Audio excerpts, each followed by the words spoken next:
Hello guys, स्वागत है आपका सिटीजन सी चैनल पर। और आज आप देखने वाले हो 2021 में आई underrated psychological thriller dash cam का ब्रेकडाउन, जिसके राइटर और डायरेक्टर हैं क्रिश्चियन निल्सन। पहले बता दूं कि ब्लम हाउस वाली डैश कैम नहीं है जो हाल ही में काफी पॉपुलर हो रही है। वीडियो के एंड में मैं आपको इंटरेस्टिंग फैक्ट्स भी बताने वाला हूँ इस मूवी से रिलेटेड। तो अब ज्यादा देर ना करते हुए जल्दी से स्टोरी स्टार्ट करते हैं।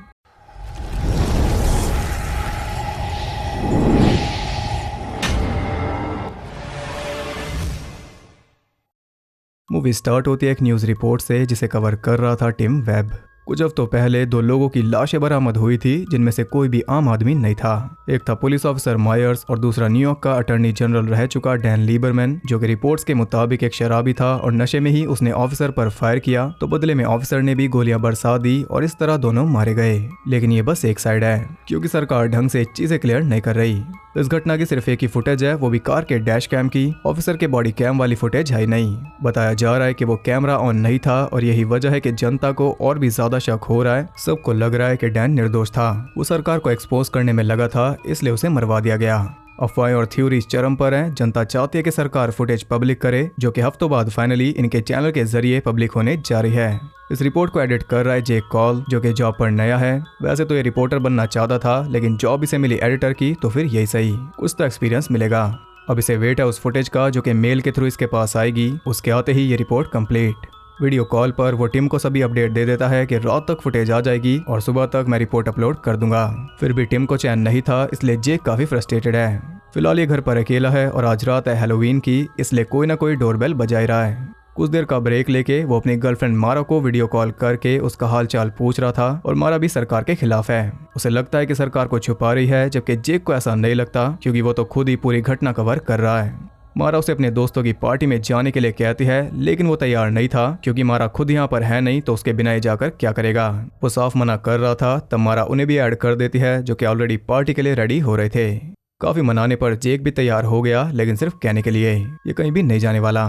तभी उसे ईमेल भी आ गया था, इसलिए कॉल रखकर वो फुटेज डाउनलोड करके देखता है, जिसमें ऑफिसर डैन को कार से बाहर आने के लिए कह रहा था, लेकिन बाहर आने की बजाय डैन ने उस पर गोली चलाई, इसलिए बदले में उसने भी डैन को भून दिया। यही सब तो सरकार ने बताया था, लेकिन इसमें थोड़ी गड़बड़ है, क्योंकि क्लिप में कोई ऑडियो है ही नहीं, इसलिए पता ही नहीं चल रहा कि डैन ने गोली कब चलाई। अब ये बात जेक ने टिम को भी बता दी, लेकिन फिर भी काम उसे पूरा चाहिए। तब इनबॉक्स में एक और मेल आता है जो कि था कॉन्फिडेंशियल, यानी कि टॉप सीक्रेट, और हम एज्यूम कर रहे हैं कि ये भेजना था कहीं और, लेकिन गलती से इसके पास सेंड हो गया। वो भी जल्दी से लिंक ओपन करके फाइल डाउनलोड कर लेता है, और ये बात वो टिम को भी बता रहा था, लेकिन नहीं बताता, पहले वो चेक करेगा। ओपन करने पर उसमें था ढेर सारा डेटा। वो पूरी फाइल थी इस केस की। उसमें A to Z सारी चीजें मौजूद थी, जैसे कि ऑटोप्सी रिपोर्ट, एविडेंस, क्लिप्स, सब कुछ। अभी वो देख रहा था कि तभी उसे कॉल आती है एक अननोन नंबर से। कॉल पर था एजेंट वुड्स। वो कहता है कि हमारी टीम ने गलती से तुम्हें हाईली क्लासिफाइड डाटा भेज दिया, क्या तुमने वो देखा। अब जेक ऐसा दिखा रहा था मानो उसने कुछ देखा ही नहीं, उसने बस मेल देखा, लेकिन कुछ डाउनलोड नहीं किया। ये सुनकर वो कहता है कि अगर देखा भी होगा तो मुझे उम्मीद है कि तुम डिलीट कर दोगे, और अगर नहीं करोगे तो तुम खुद प्रॉब्लम में आ जाओगे। ये कहकर उसने फोन काट दिया और उसने इनडायरेक्टली जेक को धमकी दे दी। फिर भी वो चेकिंग जारी रखता है। तभी एक पुलिस कार वहां से गुजरती है, जिससे वो काफी डर गया था। उसे लग रहा था कि पुलिस आ गई उसे अरेस्ट करने, लेकिन ऐसा नहीं था, इसलिए वो फिर से काम पर लग गया। उस डेटा में बॉडी कैम फुटेज भी थी, जो कि सरकार के मुताबिक रिकॉर्ड हुई नहीं, क्योंकि कैमरा ऑफ था। बस यहीं से जेक का इंटरेस्ट बढ़ गया, क्योंकि कुछ तो है जो छुपाया जा रहा है। इस फुटेज से भी क्लियर था कि ऑफिसर ने गोली बाद में चलाई, लेकिन अगर चीजें इतनी सिंपल होती तो ये फुटेज पब्लिक होती। उस डेटा में ऑफिसर मायर्स की सारी बातचीत भी थी, जो कि रेडियो के थ्रू हुई थी डिस्पैच से। वो रोड पर अपनी ड्यूटी दे रहा था, तब उसे स्पेशल ऑर्डर मिले थे डैन की कार को रोकने के और उसे वहीं पर रोके रखने के। मायर्स को ऐसा बताया जा रहा था जैसे डैन कोई खतरनाक अपराधी है, उसे बस 5 मिनट तक रोके रखना था, उसके बाद बैकअप पहुंच जाता। लेकिन क्लिप चेक करने पर पता चलता है कि उन दोनों के मरने के आधे घंटे बाद भी कोई बैकअप नहीं आया, यानी कि कोई बैकअप नहीं आने वाला था। मायर्स को गुमराह किया गया। काफी ध्यान से वीडियो खंगालने पर, साथ ही ऑटोप्सी रिपोर्ट चेक करके उसका दिमाग पूरी तरह घूम गया, क्योंकि अब ये सब कुछ समझ गया। दोनों फुटेज से साफ है कि केवल 5 बुलेट्स फायर हुई थी, लेकिन ऑटोप्सी के मुताबिक टोटल घाव हुए 8, 2 ऑफिसर को और 6 डैन को, यानी कि वहां पर कोई और भी शूटर मौजूद था, और शायद इसीलिए डैन को रोक कर रखा गया।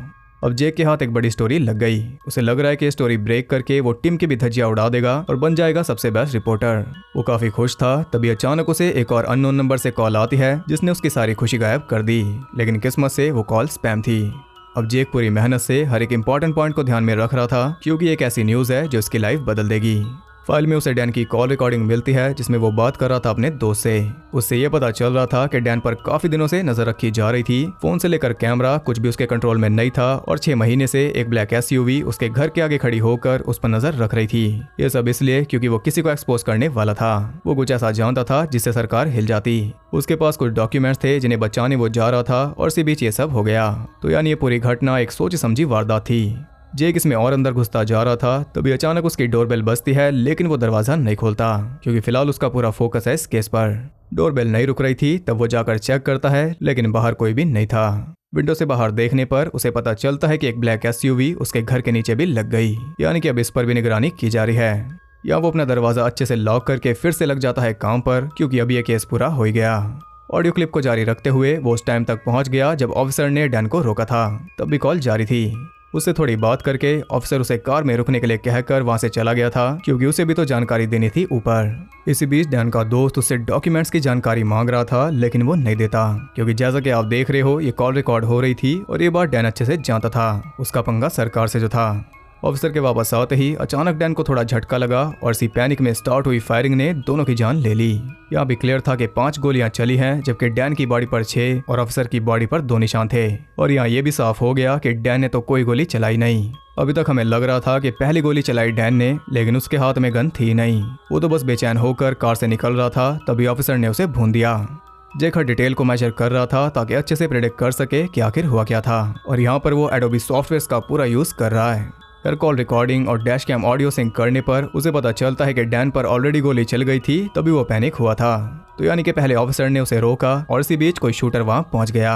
इतने में ऑफिसर वापस अपनी कार तक गया। शूटर ने डैन पर गोली चला दी, इसलिए वो बाहर आ रहा था। और जब मामला बिगड़ने लगा तो शूटर ने एक और गोली चलाई जो डैन की बॉडी के आर पार होकर लग गई सीधा ऑफिसर को। इसलिए ऑफिसर ने भी ओपन फायर करके डैन को भून डाला। असल में ये हुआ था, लेकिन बिना ऑडियो के डैश कैम फुटेज से ये सब कभी पता नहीं चलेगा। उससे तो ये लग रहा है कि डैन ने ऑफिसर पर गोली चलाई, इसलिए ऑफिसर ने उसे मारा। ये पूरा केस एक कवर अप है किसी बड़े गवर्नर के कारनामों को छुपाने का, जिसे डैन एक्सपोज करने वाला था। खैर इसी बीच जेक को कॉल आती है टिम की, क्योंकि उसे भी अपनी रिपोर्ट चाहिए थी, लेकिन जेक ने उसे समझा बुझा कर 1 घंटे के लिए रोक दिया, क्योंकि ये उसका पत्ता काटने वाला है।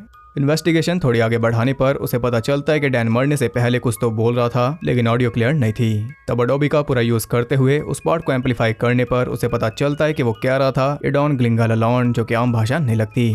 वो इंटरनेट पर सर्च करता है, लेकिन वहाँ कोई जानकारी नहीं थी। तभी उसे कॉल आती है मारा की, जिसे उम्मीद थी कि इसका काम खत्म हो गया होगा, लेकिन ये तो बस शुरुआत है। हमारा लैंग्वेज में काफ़ी एक्सपर्ट है, इसलिए उसके जरिए जेक उसका मतलब जानने की कोशिश कर रहा था, जो कि काम कर गया। उसका मतलब था हैंगमैन्स एल्म ट्री, जो कि न्यूयॉर्क का सबसे पुराना पेड़ है। तो यानी कि डैन वहीं पर जा रहा था, क्योंकि डॉक्यूमेंट्स उसने वहीं पर छुपाए हैं। जेक मारा को सभी चीजें बता देता है, लेकिन मारा उसकी थ्योरी से सहमत नहीं थी। जेक का कहना है कि वहाँ और कोई शूटर था, क्योंकि डैमेज ज्यादा है जबकि गोलियां कम चली। तो मारा उसे एक आइडिया देती है कि क्या पता एक ही बुलेट ने ज्यादा वुंड किए हों, और ये पॉसिबल है क्योंकि ऑफिसर की गोलियां काफी पास से चली थी। ऑटोप्सी रिपोर्ट देखने पर मारा का अंदाजा सही दिख रहा था, यानी कि जेक 100% एक्यूरेट नहीं है और ऐसी रिपोर्ट नहीं चलेगी। लेकिन इसका मतलब ये नहीं कि शूटर वहाँ पर नहीं था। शूटर वहाँ पर था क्योंकि डैन की कमर में 2 गोलियां लगी हैं, यानी कि पूरी थ्योरी ठीक है। पहले शूटर ने गोली मारी, फिर दूसरी, इसके बाद ऑफिसर ने चलाई 4 गोली, तो डैन की बॉडी पर हो गए 6 वुंड और 1 गोली डैन को पार करके ऑफिसर को लगी थी। इसके बाद शूटर ने एक और गोली उसे मारी होगी ताकि उसका काम तमाम हो जाए। तो ऑफिसर की बॉडी पर हो गई 2, 6 और 2 हो गई 8। ये केस पूरी तरह सॉल्व हो गया। सारे प्रूफ भी इसके पास हैं, बस एक चीज जो बच गई वो है ट्री। मारा कहते हैं कि तुम्हें जल्दी वहां जाना होगा, क्योंकि अगर डैन का फोन टैप हो सकता है तो तुम्हारा भी हो रहा होगा। तुमसे पहले कोई वहां जाना नहीं चाहिए। भगवान ऐसी स्मार्ट गर्लफ्रेंड सबको दे। अब बात सही थी, इसलिए जेक रेडी होकर घर से निकल गया। लेकिन जाते जाते उसने न्यूज नहीं सुनी कि पिछले 13 दिनों में 12 घरों में चोरियां हो चुकी हैं, और साथ ही उसे फिर एक अननोन नंबर से कॉल आ रही थी। लेकिन फोन वहीं पर छोड़कर वो जल्दी से पार्क के लिए निकल गया, और उसके पीछे पीछे 2 कार्स भी। वहां पहुंचकर काफी सर्च करने पर भी उसे कुछ नहीं मिला, और यहाँ कोई और भी छुप कर उसे देख रहा था। वो नाउम्मीद होकर वापस घर के लिए निकल गया, लेकिन रास्ते में एक ऑफिसर को देखकर उसने रास्ता बदल लिया, बट वो तो बस अपने बच्चों को टॉयलेट करवा रहा था। अब ये बहुत ज्यादा डर रहा है, क्योंकि इसने भी पंगा ले लिया सरकार से, और आखिरी बार जिसने लिया था वो तो मर गया। अब घर आते ही जेक के होश उड़ गए, क्योंकि उसका पूरा सेटअप ही गायब था। चोर उसके घर में घुसे थे, लेकिन कौन से ये कहना मुश्किल है, लीगल या फिर इलीगल। अब जेक काफी गुस्सा था, क्योंकि उसने प्रूफ्स का बैकअप नहीं रखा, जबकि वैसे हर एक चीज का रखता है। इसे जल्दी कुछ ज्यादा थी। अब ना ही इसके पास जॉब बची और ना ही प्रूफ्स। 10 मिनट के अंदर ये दिवालिया हो गया। सोचा इसने क्या था और हुआ क्या। अब लिफ्ट फोन का यूज करके वो मारा के दोस्त को कॉल करता है ताकि अपनी कंपनी से बात कर सके, लेकिन उन दोनों का पार्टी हैंगओवर जोर दे रहा था, इसलिए वो सीधा ही मना कर देते हैं। यहाँ वो पूरी तरह परेशान था, उसे अपनी बेवकूफ़ी पर यकीन नहीं हो रहा। जो लोग डायरेक्ट सरकार से हैं उन्हें इसने ज़्यादा हल्के में ले लिया, जिसका खामियाजा इसे भुगतना पड़ रहा है। गुस्से में वो वापस उसी पेड़ पर जाकर हाथ पैर मार रहा था, लेकिन कोई फायदा नहीं होता। वो थक हार कर आराम से बैठ गया।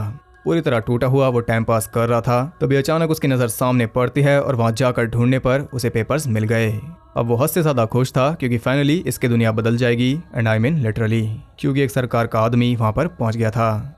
यहाँ सीन शिफ्ट होता है अगली सुबह, जहाँ टीवी पर उसी की बनाई रिपोर्ट चल रही थी, जिसमें बिना ऑडियो नॉर्मल फुटेज यूज हुई थी और अब सब कुछ शांत हो गया।